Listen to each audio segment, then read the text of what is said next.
All right, everybody. We are meeting with Tom Knechtel, and I've known Tom a long time, real long. I've known Tom since he was in high school, and I had an art gallery in a suburb of San Francisco named Los Altos, and I think Tom was the one person who was happiest to see us open because he knew more about art than it seems like everybody else that we worked with.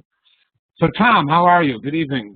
Fine. I'm fine. And actually, you knew me in college, not high school. High school? You weren't a sophomore in high school then? Oh, no. Where did you go to college?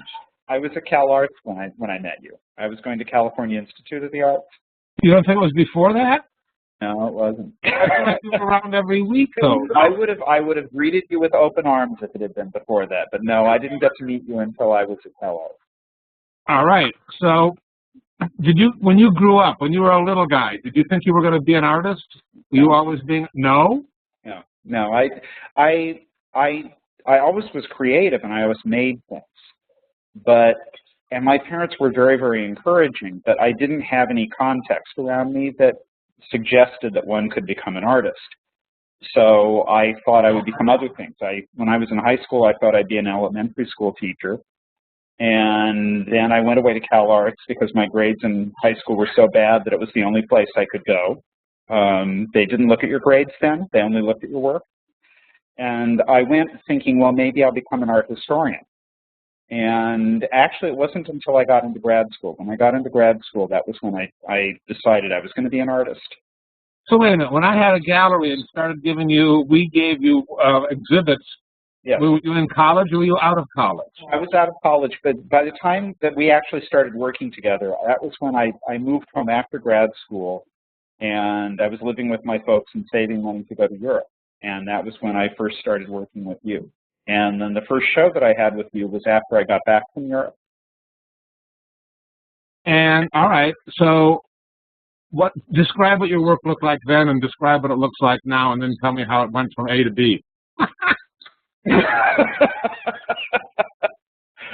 Well, when I first started showing with Paul, I was doing work on paper with gouache and watercolor.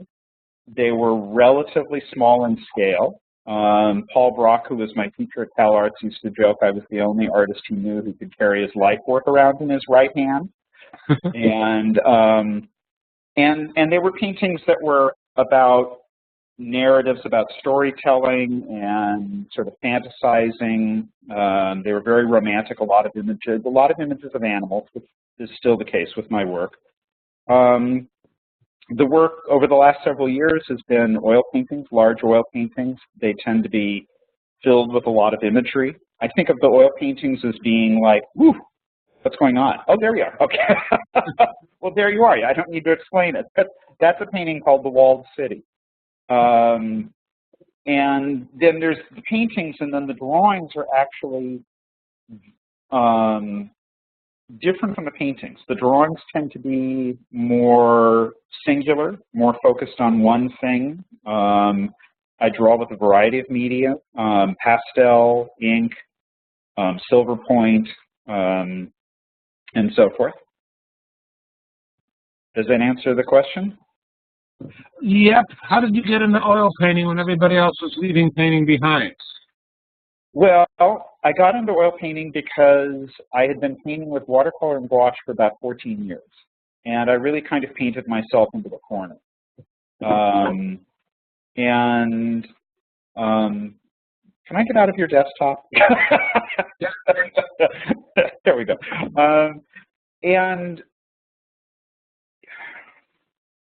I think with media, I think there's an argument to be made about how at a certain point you know too much about media. And when you are making work that is more about demonstrating the skill you have with that medium, then I don't think you're really talking a whole lot anymore. You're kind of more showboating. And I think that's what ended up happening with my watercolor and gouache paintings. When I was showing with you, I think I was still exploring and finding out what I could do with the medium. And then in later years, they became extremely elaborate paintings. There was one review I remember that said it looked like I was painting with taffeta. The veils of paint were so delicate and so layered. And at that point, the only thing I could do was to switch to a medium I had no experience with, and I'd never painted with oils in my life.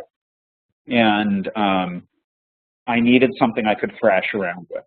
So oil painting became the answer, and it didn't really. And you know, and I understand that painting has come and gone on the international stage of the art discussion, but it never vanished, really.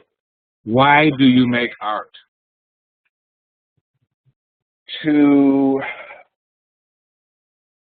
find a way to make physical how I am thinking, and through that to build a kind of relationship to the world.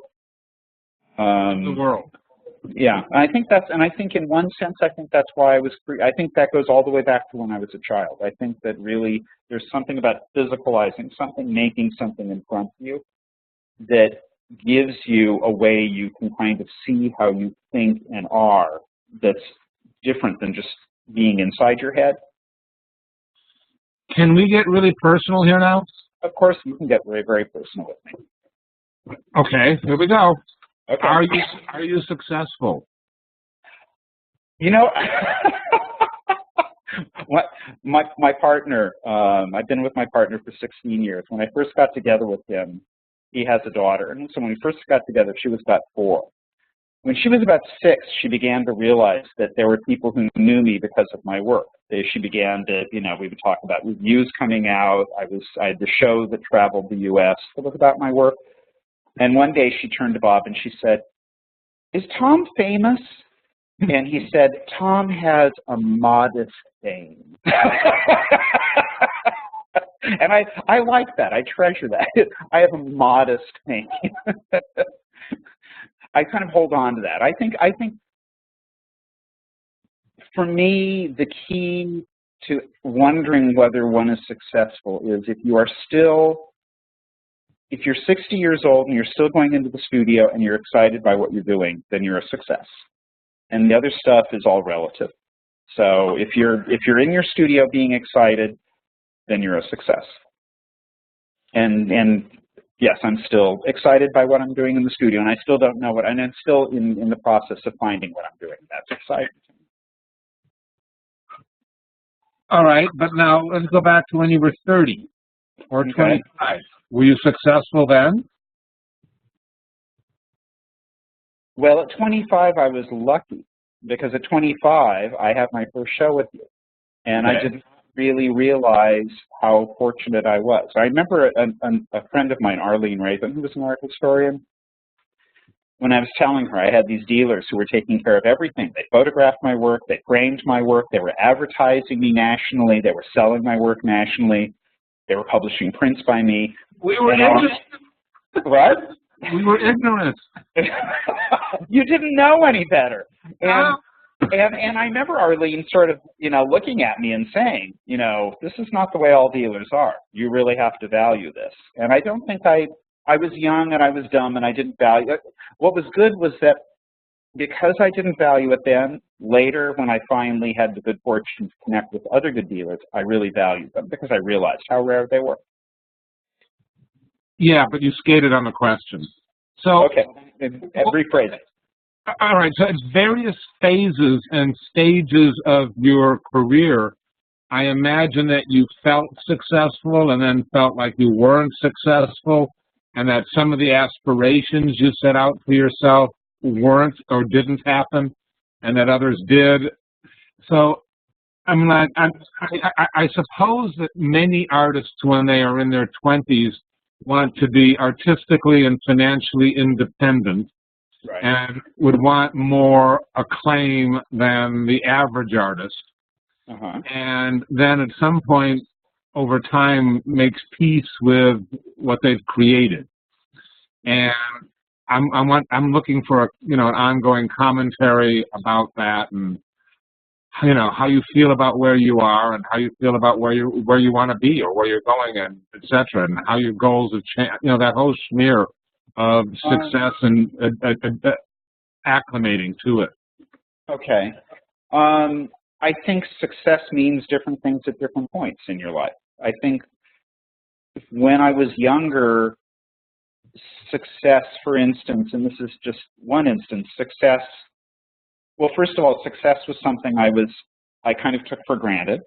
I don't think I really understood the value of it. I think when you're young, and you're successful, you feel like this is what is supposed to happen. The world is supposed to come towards you with open hands and hand you these things.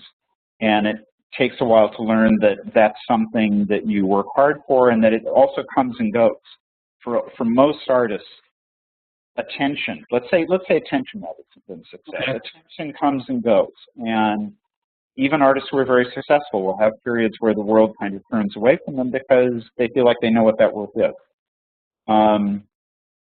I think also when I was younger, I was perhaps more socially engaged also. You know, I mean, I liked going out to openings more. I liked sort of being in the middle of things. Now I'm much more interested in staying in my studio and having a quieter life so I can get my work done. Does that answer what you're asking? In a way, I'm not sure. I mean, you threw the net so wide. I'm not sure if I'm answering it correctly. Well, I'll go. Well, I don't know. We'll keep going. What about when you're in your under 30s and some friends of yours become essentially household names? How does Larry Pittman? You were the first person who wanted to show Larry Pittman. Have you ever taken credit for that? He didn't go with you, but but you were the first person in a time when nobody would show Larry's work. Nobody in LA and nobody in New York would show that work, and you were the first person who offered to show him. Did you remember that? All I remember is that I don't care for his art. And now it's all is not. So what you want to ask then is... That hurt my feelings. How did you feel about him being successful? Well, I love Larry's work. I love Larry's work. And so I have to say, this is something that I view as a kind of blessing. I'm not a very jealous person. I don't really... I don't compare myself to other people in that way. I don't look at other people and think, well, that person got in that show, I want to be in that show. Or that person is making a lot of money from the work, I want to do that. I don't know why, but that is the way I am. And so and I've been lucky because what's happened then is, I think one of the things that's really important about being in the art world is that one of the only things the art world can really give you is your peers. You know, you can't, I mean, when you start becoming an artist, you're not promised that you're going to have a dealer. You're not promised you're going to have sales. You're not promised the world's going to pay any attention to you. But the one thing you can do is you can build a network of peers.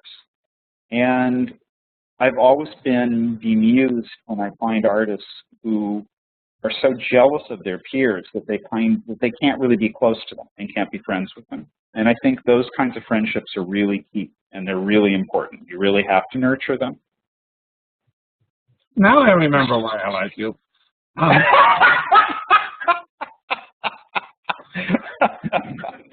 A better person than This is like when we used to sit in your office. Huh? This is like when we used to sit in your office.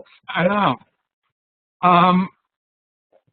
So, over the decades, how often do you think about your career and taking responsibility for it? And, you know, I mean, like, at the moment you're thinking about a new exhibit and you're taking time for it because you're redirecting your work and you're going into an uncomfortable place because you don't have all the answers and you're going there to find the answers. So I'm wondering how often, you know, your career has been determined by aesthetics and art choices, and how often it's determined by more career-oriented choices without specifically defining what those are. It is always determined by what you're calling the aesthetics. And I have to say, I don't think... Okay, let me back up a little bit. I think that for every artist, there are two things that are involved. And one thing is what goes on in the studio, and the other thing is what goes on in your career. They are two things that they're not the same. They sometimes look very similar, and sometimes they're crossing over, but they're not the same. And you have to pay attention to both of them if you want to have a career in the world. But I think And there are times when, in order to have a successful career, you have to pay attention to the people you're doing business with or the people you're working with. If a curator says they want to include you in a show and they want new work, you have to step up to the plate and come up with new work. If a dealer gives you a show, you have to be sure that, you know, that you're working with them in a way that they're happy. But having said all that, I think that in the end, the decisions about the career have to be decisions made in the studio where you're not thinking, I'm going to do this painting and blow everybody out of the water, or I'm going to, you know, those paintings sold really well for my last show, therefore I'm going to make another batch of those paintings. Instead, you have to make decisions based on the questions you're asking yourself and what you're trying to find. And that's where the decision making should be. And, you know, and hopefully if you're lucky, you can work with good dealers who will understand that and will back you up on that. Not every dealer will, but you know, there are dealers out there who will back you up on that kind of way of approaching a career. And I've had the good fortune to work with dealers who are like that. Mostly you've had a straight job, a day job over the years, right? I've always had a day job. Do you feel good about that? Do you wish you didn't? What's your thoughts? Well, if you handed me a whole bucket of money and said you get your choice, you can either keep your job. I teach right now at Art Center College of Design in Pasadena, and right now I'm serving as the interim chair. If you handed me a huge bucket of money and said you can choose whether you want to teach or not, I would walk away from teaching. And I love teaching. I love teaching.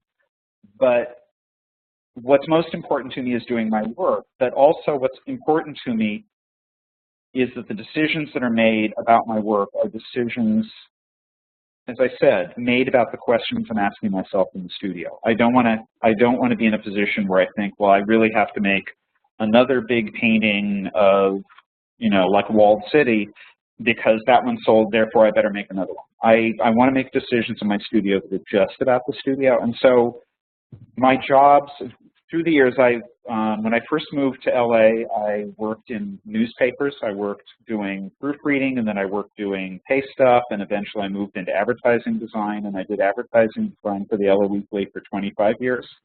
And while I was doing that, I taught art history at Otis Art Institute. I taught studio art. There was a 10-year window where I didn't teach at all, because for the longest time I was teaching, and I was doing newspaper work, and I was doing my shows. And at a certain point, I thought, you know, I have to, if I'm going to work at a job, I have to pick the job not that's the most ego gratifying of teaching, but the job that just pays the bills in the most efficient way possible. And so for 10 years, all I did was advertising design at the LA Weekly, where I had no ego investment at all. And I would do my job. I worked like 3 or 4 days a week, and then I would come home to the studio and work.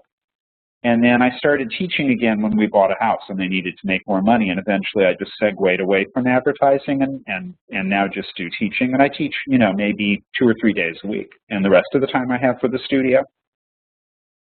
So does that answer what you were asking? Yeah, how do you feel about that? Well, as I said, if you handed me a lot of money, I would be happy to walk away from it all. But I don't want to change my work to match the desired paycheck. I want my work to be what my work is. And I do, you know, and I'm lucky. I love teaching, so I'm not doing a job that I find burdensome. I don't groan at the idea of having to go off to school to be with my students. I love being with my students. I have a ball. I really enjoy it. But if you gave me a choice, I would stay in the studio and work. That's what I really love. You don't work very quickly, do you? Oh, no. In fact, there was a guy, Jay James, who worked for Rosamund Felsen when I was showing with Rosamund, and he finally came up with an organization called SPIT, Slowest Painters in Town, and I'm one of the inaugural members of SPIT. My oil paintings have taken often between 6 months to a year a piece to complete. I don't recommend that as a mode of working. It's the way I work, but I don't recommend it. I don't think that working slow guarantees you that your work is going to be that much more meaningful or that much more interesting. I know lots of people who paint very quickly, whose work I admire enormously. And it's something I push against constantly. I try not to set out saying to myself, well, everything is going to take a year. I try to push against it and do work. Right now, the ink drawings I'm doing in my studio are drawings that I do in a day. But you know, it's a mixed blessing. How does that work with the galleries that you work with? Well, again, it's been about the galleries I work with have all been very understanding. Have I been what? Oh, we've had connectivity problems tonight, haven't we? Fully. I want to know about the galleries, Tom. I can't hear you. Let's wait a moment. Maybe earlier it worked when the person turned off their camera. Maybe that's what we need to do. Maybe if I turn off mine, huh? Tom? Oh, yeah. I apologize about these technical difficulties tonight, folks. He'll be back.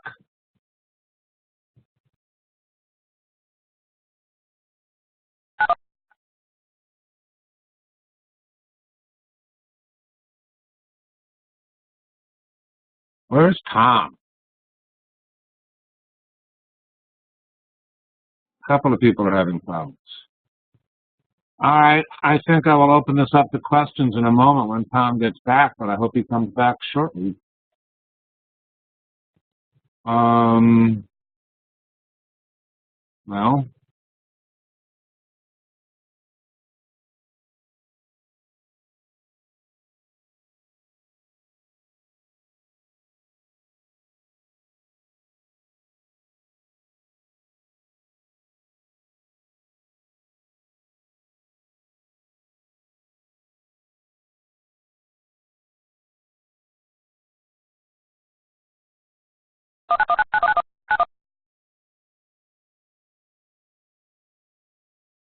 stick it out.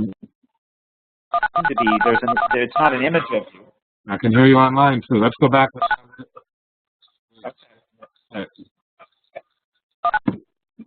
Paul, are we? Right, hold on, Tom. There's a lot of beeping going on. Can you hear me, Tom? I can hear you. I can't see him, but I can hear you. Yeah, turn the camera off and turn it back on. I think everybody else's cameras are off too. All right, so Tom, let's keep going. We were talking about galleries. And you actually, let me go back. You were asking about the drawbacks to doing work that takes a long time. And I think when we got lost, I think there was a point I wanted to make that I thought was important. Okay. And that's that I think if you work with multiple galleries, you have to understand that it's very difficult for them to work with somebody who works slowly. In that event, your dealers either have to be extraordinarily patient, or you have to figure out a way to work more steadily or some way. I mean, it's a real challenge, but it's something you have to be aware of. It's hard for dealers to keep a steady momentum with an artist if they're only doing a show once every 8 years. So you have to figure out, it's a puzzle. It's a puzzle you have to work with, and it's a puzzle I've had to work with. Does that tend to be the norm every over 5 years? My shows have been between 2 to 4 years between shows. So, I mean, you know, the work I'm doing now where you were talking, you alluded to the fact that I'm doing this work now where I really gave myself permission to get lost and try and find some new way into my work. A year and a half ago, told myself I was starting that and I would give myself a year. It's now been a year and a half, and I still haven't done anything that I really feel like I'm 100% behind yet. Are there shows scheduled? No, I asked my dealer not to schedule anything, and he's been, the only thing we've agreed on is he's moving to a new space in January, and I said I would give him some new work for a group show, but that's the only thing I've said. Do you think that? Go ahead. Do you think that's hurt you? Yes, actually, I wouldn't describe it as hurting me, but you have to be realistic. You have to understand that when you work that way, you're not going to be you know, sometimes I've talked with artists who work slowly, and then they complain that you know, so-and-so has a gallery in New York, and so-and-so has a gallery in Germany, and I want that. Well, if you want that, then you have to adapt how your work functions, and you have to rethink that. You know, I think that my career, if I worked differently, I could probably have had a more financially successful career. I sell all my work, but I mean, even selling all my work, I'd still need to hold down a job. But again, it's more important to me to make the work I want to make than it is to have a paycheck. I can get a paycheck from anything. You know, I can go make money, but I don't. That's not why I go into the studio to make money. I go into the studio to find out something. Okay. Let's open this up for questions. Who's got questions, you guys? Raise your hand. So, Tom, while we're waiting for questions, people, ask them. How do you go about going into your studio and clearing your palette, so to speak, and allowing room for whatever to happen? How do you go about doing this? What's your process? Well, my studio is built in the backyard of our house, so that allows me to work in smaller fragments of time if I need to. I try very hard not to allow myself to fall into a rhythm where one thinks I have to have 4 hours to work, I have to have 5 hours to work, I have to have 3 days to work, because I think when you do that, I think then you start fencing yourself in. And whatever time I have to work, I just go out and work. And I find something I can do. It doesn't matter what it is. If it's sweeping out the studio for 15 minutes, I sweep out the studio. I just go find something I can do and work at it.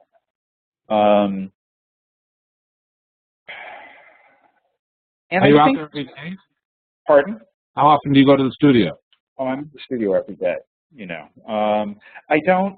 I don't have any kind of rain dance I do in particular to get myself going. I just go out and work and start working.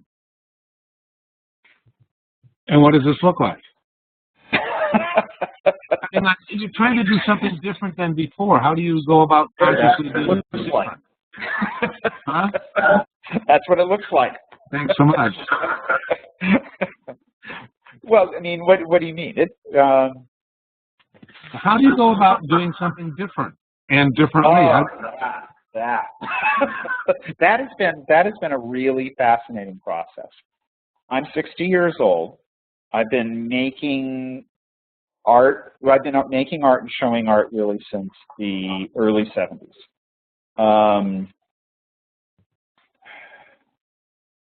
To put on the brakes and try and really find a new direction into the work is really interesting, because the first thing I did was to have some notebooks made with some black paper. And I just spent a couple months just drawing in these notebooks with white ink, because I wanted something that just looked different to start with. And I didn't do anything in the notebooks that I particularly liked, but it didn't matter. In fact, I would come in at the end of the day and I would say to Bob, he would say, "How's work going?" And I'd say, "It's horrible." And he said, "That doesn't matter. Just keep working. Just keep working." And then I went to I had the good fortune to get a residency at the MacDowell Colony. So I went to the MacDowell Colony for a month. And when I was there, I worked on a series of gouache paintings, my first actually gouache paintings in a while, on a kind of plastic paper called Yupo that allowed me to use the gouache as if it was oil paint, where I could paint backwards and forwards. I could put the paint down and pull it right back up when it was dry. And those paints had a kind of ability to be, those paintings had an ability to be very detailed and very raw at the same time, and I liked that, but the imagery was still basically the imagery I'd been working with. So when I came home, I saw a little Lovis Corinth dry point. He was a painter I'd never really thought much about. He's a 19th, early 20th century German painter, very academic, not particularly interesting to me, but there was this dry point I saw at the Stanford Art Museum that he had done clearly while he was looking in the mirror, but not allowing himself to look at the plate. So the features were like sort of moving around. It looked as if his features were coming apart under some kind of psychic pressure. And I thought, well, this is interesting. I've never drawn myself looking in a mirror. And I've also never been particularly interested in drawing from life, even though I've been drawing in notebooks now for the last several years. So I just began drawing myself looking in a mirror using ink, and that's what I've been doing for the last couple of months. And it's taken me further into an unknown territory than any of the other work. I'm now doing drawings that really don't look like anything else I've done. I don't know if they're any good. I don't know if I like them. But all that's important right now is that they don't look like anything else I've done, and that's what I want.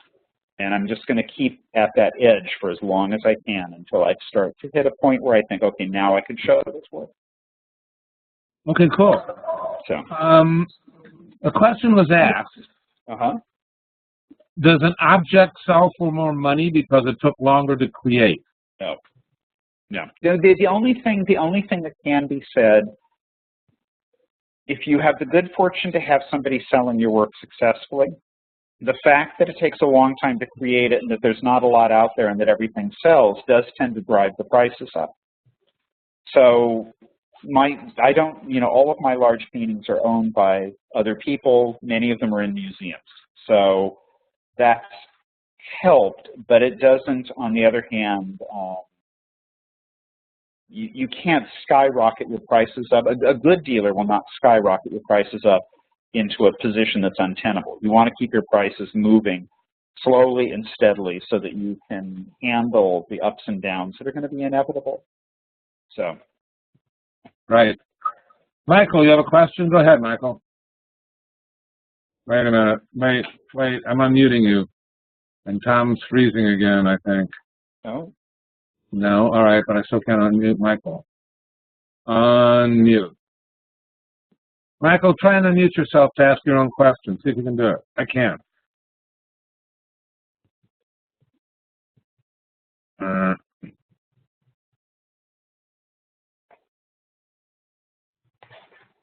We're being technologically challenged tonight. This is annoying. Anybody else have a question? We'll get back to Michael in a moment, I hope. Anybody else have a question? Yeah, I have a question. Go ahead, Tree. Hey, Tom. I'm looking at Mark Sullivan's images that you. Yeah, I like the colors that you use, and with your drawings, definitely there's this sort of eerie atmosphere and some ecological stuff going on there. And just the basic question was, when do you know when something's finished, or when do you abandon it? You know, that I get asked that question a lot about the paintings, because the paintings are so involved. There's a certain point where I'll be working on the painting and I'll start to approach a point where I'm able to see that there's X number of elements that can still go into the painting, and at that point the painting will be complete. I kind of hold to that generally. I don't like the idea of fussing with a painting too much, even though the paintings look very complicated and involved. For the most part, when something is painted, I don't go back and repaint it or correct it. I let it just stand the way it is, because the paintings have more of a life to them now. So, and I don't get too fussy about when they're finished. I mean, once I decide that they're finished, I let go of them. You know what? I got cut off on the video, I think. Hey, Michael, we can hear you getting cut off. Hold on. Okay, yeah. Hi, Michael. Hi. Can you hear me now? I can't hear you. I can hear you, Michael. What's up? Okay. I'm in a hotel in New York, so this has been a weird connection so far. I had a couple of questions, one about career and one about creativity. Okay. I guess one. How many galleries are you in, and what's your longest relationship with a gallery? Right now I'm in one gallery. I show at Mark Selwyn Fine Art. For a period of time I worked with BPOW in New York. The gallery I've had the longest relationship with has been with Mark. I've been with him since 2000, and I've had 4 shows with him. Does that answer your question? Yeah. Okay. How about the creativity part? Well, yeah, you've been creating your artwork for 30 plus years, and is there work that you create that you really love, but other people don't respond to it, and then you put that in a closet somewhere and pull it out in a future date and show it again or add to it? How does, if you could explain that process a little bit? Okay, no, that's a good question. No, well, okay, the short answer is yes, there's work that I do that I have felt was really effective at addressing what I wanted to address. And that work did not necessarily sell or was the work that was the easiest to sell. And I've had the good fortune to work with dealers who never backed away from that work. For instance, with Mark, in the last show, there was a work that I did at the end of the show. The show was, you know, drawings. There were all pastel drawings, and then there were 2 big oil paintings and a small oil painting. And then at the end of the show, the last thing I created was actually this piece that was a cut paper. It was cut black paper that had been folded and stitched together to make a kind of like almost an abstract précis of some of the forms that had happened in the paintings and the drawings. It was something that meant an enormous amount to me. It felt like it was kind of one tiny, precise summation of what was happening in the show. And I was really insistent with Mark that I wanted it in the show. And, you know, my good fortune is that Mark is not somebody, and I knew that Mark was not going to be able to sell it. And I knew it was going to be expensive to frame it because we had to build a flexi box for it. But Mark framed it and he put it in the show. And he put it in the show. I wanted it in a place that was sort of central so that you had to see it if you looked at the other stuff. And he did all that. And, you know, I think that's really valuable when you have a dealer who's like that, who will understand that about you and who won't say to you, well, I'm not going to show that because I'm never going to sell it. And now, on the other hand, if I kept going to Mark, like, say I went to Mark 2 shows in a row with work that really, you know, was really difficult for him to move, I think we'd probably be having to sit down and have a conversation about what we wanted to do. But that hasn't been the case.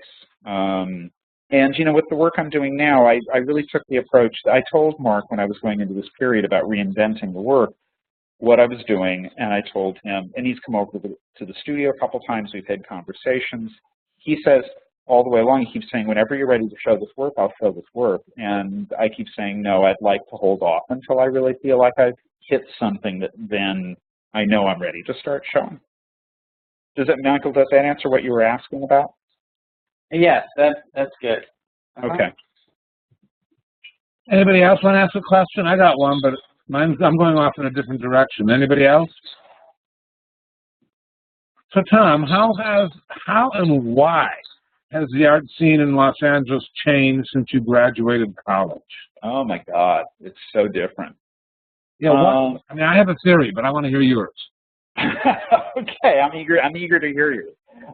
When I graduated from Cal Arts in 1976, the LA art scene was very, very tiny. Nationally, the LA art scene was still seen as being the province of what were called the Venice Boys, people like Billy Al Bankston, Chuck Arnoldi, and so forth. There were a handful of galleries. There was no MoCA. LACMA was basically the only museum in town. Now there's an enormous number of galleries. There's many different circles. There's no one art world. There are many, many art worlds now. And we have, you know, a whole range of museums. The one that's the most supportive and the most generous to artists is the Hammer, which is run by Annie Philbin, which is a terrific museum. The thing in LA that's really distinctive that people have talked about, and I think is really true, in LA is, I think LA is the production center for the United States at this point in terms of art. It's not the marketing center, but it's the production center. There's more art being produced here than in any other city, including New York. But it is not the marketing center. So if you become very successful in LA, you know, like in New York, you end up in the Whitney Biennial, that could be the launching of your career. In LA, you end up in the Hammer Biennial, that's great, that's a lot of attention, but it's not going to be the launching of your career necessarily. And artists accordingly here tend to be very generous with each other. They're not competitive in that way where they feel like I can't give anything away because if I give this other artist any attention, then they're going to take it and run away with it. In LA, artists tend to be generous with each other. They tend to talk about each other's work to curators and dealers, collectors. I value that. I really value that. So, does that answer what you were asking? No. What? Well, okay. Then tell me your theory. Why did it change? What's your theory about why LA has changed? Why did it change? How did it change? What happened? We acknowledge that it did change and how it is. Okay, I see what you're asking.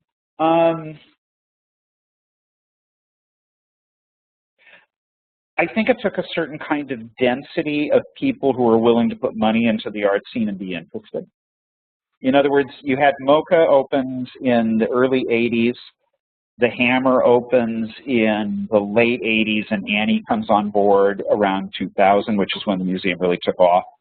I did a lot with the Museum of Contemporary Art and the Temporary Contemporary and Hollywood getting interested in the LA art scene. But it's not just Hollywood. You know, I mean, in other words, Hollywood is not that generous about supporting the arts here. But what is going on is you have people from increasingly people from other cities and other countries feel that they have to go through LA and they have to visit LA when they're on route to something else. So you have a lot more people passing through, you have a lot more people being involved. Curators would feel like they had to come here, collectors came here. That, I think, is part of what helped the city to really take off. Hollywood has not necessarily been, you know, the source of open pockets for this town. Yeah, but I feel like it's what got it attention initially, and maybe Steve Martin joining some boards and David Geffen, you know, donating a lot of money. I think it got it attention, and then I think it sort of took off. Yeah. What about? But I think also you have to look at for instance, what happened when Paul Schimmel did the Helter Skelter show at MoCA. And that was the first show that really brought a ton of attention to people like Paul McCarthy, Mike Kelly, Larry Pittman. That whole rethinking of what LA is and the way suddenly it was launched onto the international scene came through that, really, more than through people like Steve Martin and David Geffen. Okay, that's a good point. It plays into the next question I want to ask, and that is, I feel like LA is very supportive of their own. Mm-hmm. Many other cities are not. Most cities are not. Most cities sort of feel like if you're from somewhere else, you're better than if you're from here. Right. How did that happen? I don't know. That's a very interesting observation. I don't know. For some reason, the first thing that occurs to me is to think about the sort of density of art schools that we have here. LA is the place that a lot of people want to come to go to grad school. Maybe that's made for a certain kind of density of how people have rethought the scene and rethought, you know, there's what you're describing is a kind of provincialism where somebody assumes that if it came from our city, it can't possibly be interesting. It has to come from New York or LA. In LA, certainly that existed in the 70s and into the 80s, but it's not here now. And I think part of it maybe is about the art schools and the way the art schools have drawn so many people here, and then so many people who then decide they want to stay here. They don't want to move away. They want to stay here. And the number of galleries that have opened up here. And you have a whole cluster of galleries that are small independent galleries, but then you have people like Gagosian and Matthew Marks and L&M, and all of them are coming into it. So, and they're all showing LA people. They're not showing necessarily, you know, import stuff. Hi, Amy. Hi. You're not hiding anymore. No. All right. I'm getting distracted. All right, who else has got questions of Tom? We've got the LA expert and an artist. Who has questions? Is anybody on this seminar from LA? If they were, I'd be interested in what they thought. I think so, but I'm not sure. Who's from LA and wants to let Tom ask? Lisa is. Lisa? Hi, Lisa. Yep, go ahead. What's your take? What's your take? I'm here. I was originally here in the late 80s, and there was nothing going on here at all. And I found LA was very removed from the rest of the world. I think LA had become very LA-centric. And it became all about LA just because there was nothing else to turn to. And before the internet took over, we really had no contact with the outside world. So it was really about LA. Yeah. No, I think that's a good way to describe it. I think that was the case.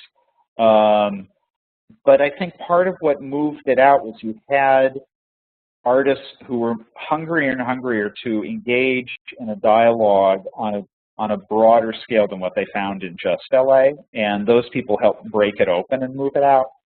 And I think that's, again, that goes back to the Helter Skelter show and to stuff like that, where suddenly people were talking in a more global way.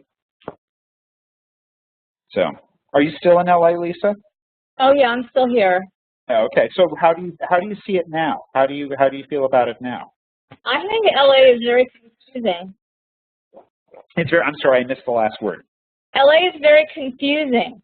Yeah. Okay. How so? It's a real dichotomy. I mean, it's so scattered. There's like the Culver City art world. There's the Chinatown art world. There's the downtown. I'm part of the Hive Gallery downtown. Right. And it's just, and I don't really connect. I'm not a Hive artist necessarily, but I mean, there's just so much diversity, and there's so much you connect to. And then Venice is kind of will always be Venice, but it's just there's no real cohesion. And so it's very, very eclectic. It's exciting, Lisa. That's a good word. Okay. Well, it is exciting. There's a lot of openness here because you're not lost into it. And that's part of what I love about it now is that it's, when you're talking about the early 80s, when I think about the 70s, I don't think it was completely monolithic, but it certainly acted like it was monolithic. Basically, the boys in Venice got all the attention. And there were other things going on. I mean, there was the women's building was doing some really interesting work. There was interesting performance work and video work coming out of Cal Arts and UC Irvine and so forth. But it seemed more monolithic, and now nobody can say that. It's so fractured and so various and complex. And I think that's really thrilling. That's what makes for an interesting art scene to live in. It's overwhelming. It is overwhelming. You can't go out and do all the galleries in a day. No, I don't even know where they are. Yeah, well, actually, there's a great site. Somebody just posted a thing. My email address is ninoknechtel@gmail.com. If you email me, I'll send it to you. It's a thing that says what's going on in LA, and it's the most sort of concise listing I've seen either in print or on the web. And they update it constantly about like all the galleries, all the museums, everything. It makes it a little bit more manageable because it's so huge now. It's really, Paul's got the email address up there. You can email me and I'll send it to you. But it's a really good way to know what's going on here. Okay, I will. Yeah, because the gallery guide doesn't do it. The gallery guide is No.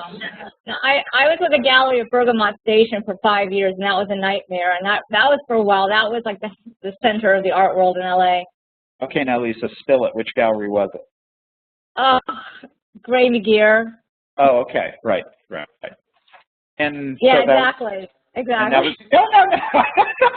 That wasn't meant to be a reaction. That was just me saying, yes, I know that gallery.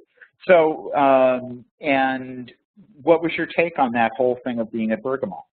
Well, that was exciting at the time. That was like the closest we're going to get to Soho over here. Okay. No. Some kind of cohesion. It's never going to be like New York. It's not New York. It's never going to be. We're not going to have Chelsea here. We're not going to have Soho here. Yeah. It's just not. It's not that city. Berlin's the same way. Berlin is very, very scattered, and it's. I think we have to let go of that model that New York has offered so vociferously through the fact that all the publications come out of New York, so everybody bought into the idea that New York must be the model of how the art world must work, but it's not. It's just one model, and we're a very different model. Yes, definitely. Cool. Thank you both. Let's get another voice in here. Thank you, Lisa. Thank you. Sure, Danielle, go ahead. Okay, hi. My video isn't working, but thank you for coming on. I went to Art Center for photography and after college, and then I studied with, I was in the photography department thinking I was going to be a commercial photographer, and then ended up taking a class with Christopher Williams, who I think was an instrumental figure in LA, and with Baldessari, and I think that's a big reason that LA, I think they were figures that decided not to leave and go to New York and really stood their ground, including yourself. And when I was at Art Center, we got to go to the Broad Center, and I think Eli Broad was another really important person to mention. But I just think, and I'm represented now by a gallery in LA in Culver City at Taylor to Cordoba, and I love the energy. I love when we have openings and it's the first Friday, and I see, you know, unlike New York or in San Francisco where I live, I feel like there's such a diverse group of people that are really invested in the art world. Families bringing their kids, and then there's the curators, and then there's obviously all of the artists. It's just, LA has always been my draw ever since I finished graduate school, and I ended up staying in San Francisco. But I completely agree with you. I think it's just a fantastic city for the art world, and it's overwhelming. And I think the thing that you're pinpointing, Danielle, is a really good point, which is that there was a certain point when, you know, the generation that I graduated with, you still had this kind of idea that if you really wanted to make it, you should move to New York. So I remember people like David Sally, Troy Brontek, they were all moving to New York. But right after that, it shifts. So that when you get to somebody like Mike Kelly graduating from Cal Arts a few years after us, Mike never wanted to move to New York, and he didn't. And Chris did move to New York, Stephen Green did move to New York, and people began to really sort of stand their ground about LA is a vital scene. This is what we're interested in. New York is a completely other model, and we're not interested in that model. And that really shifted things. And also, I think because LA had so much land, there were so many places that artists could actually afford to get. And, you know, what's happening, I just think what Regan Projects has done, where she, for the other artists to read about what she's done, where because the galleries don't necessarily make any money anymore from their spaces, she just decided to get that huge space and let artists do whatever they wanted because, you know, it's just that's a huge thing too. Yeah, no, it is. I mean, and it's still, even though LA is more expensive than other cities, you know, LA is still more affordable than places like New York or San Francisco, for that matter. And so a lot of people come here because they can have the space to work. That's why you can have somebody like Paul McCarthy. You know, Paul employs 60 people and has multiple warehouses that he's working in to do those huge pieces like what was at the Armory recently. You can do that in LA a lot easier. Yeah, you just have to like to drive a lot. Yes, you do. Or you have to have books on tape, which is the way I deal with it. Yeah, I actually drove Christopher Williams home. He was my sister, and he didn't drive a car, so that's how we became really close. I drove him. Yeah, he's a very sweet guy. Yeah. Thank you. Sure thing. Thank you, Danielle. Thank you both. Anybody else? I don't see any more hands. Tom, what did we not cover? I don't know. What did we not cover? Well, okay, I'll say this. You should always be grateful to your dealers. The ones who are good. The ones who are good. You should be grateful to your worthy dealers. I mean, you know, I don't know. I always talk about, Tom, about how much I learned from you, and you talk about how much you learned from me. So I don't know. I did. But I was felt a little worried that I learned it at your expense. I never knew that. Well, nope, I'm good. Yeah, well, good. So am I. It's been a great relationship, and I really appreciate you coming on here and, you know, sharing your insights and knowledge with us tonight. I think you're a special person and a special artist, and I think you make special art, and I'm really glad we had this conversation, Tom. So am I. It was a lot of fun. I hope everybody had some.